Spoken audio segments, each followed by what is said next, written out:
Hello, you awesome mission advancer, you. Welcome to another Cup of Joe. I'm your host, Joe Tumalo, here to give you practical, tactical, and actionable ideas to help you raise more cash gifts and non-cash gifts and have fun in the process. In my work over the last 10 years, working with lots of charities, I'm often surprised that some people won't even look at non-cash gifts that might be a little out of the ordinary or what might be initially deemed as too risky, too much of a financial burden. So, first off, we need our gift acceptance policies and we need to look at them at least every 2 years. Hopefully, you've done that and they're up to date. And they reflect some of the current gift potentials like cryptocurrencies and other items that are newer. Make sure your gaps or gift acceptance policies are up to date. But often people tell me, we won't even look at real estate or businesses. And I lovingly encourage them to consider there might be resources available that can enable the donor to have the impact on your organization and lessen the burden or financial risk for you.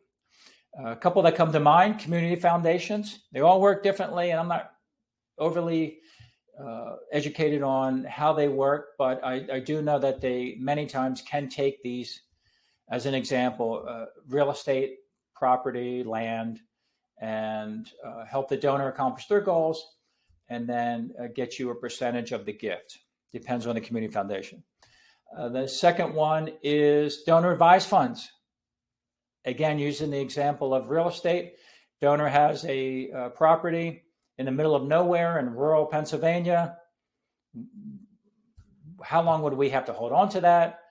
What are the financial risks? The donor many times can donate that to a donor advised fund, and that donor advised fund provider will take all the risk and the burden and sell the property, the asset, and the donor can then make the donation through the fund to you. No risk to you on either of those. And then the third one is, and then they don't know they're not paying me to say this, they don't even know I'm mentioning them, but Charitable Solutions, Brian Klontz and team, Brad Caswell, Decamai Foundation, they have a foundation where they will, if it's the right gift for them as well, they'll help you with all the risk, all the work involved, all the potential financial burden. They'll take it on and then take a very small percentage and give you the rest, the proceeds. So it's a no-brainer, provided that they accept it.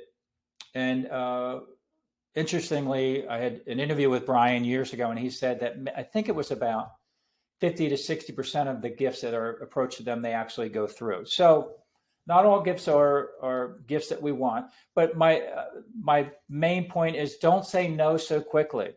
Make sure your gift acceptance policies have something in there to say that we will review everything.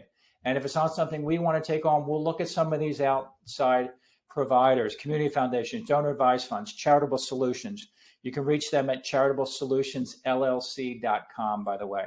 They also do gift annuities.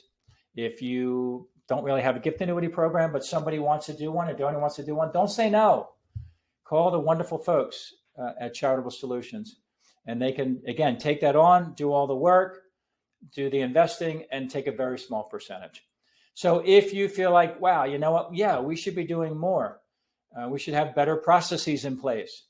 And you want help, please give us a call. The email is joe@mpgdevelopment.com, joe@mpgdevelopment.com.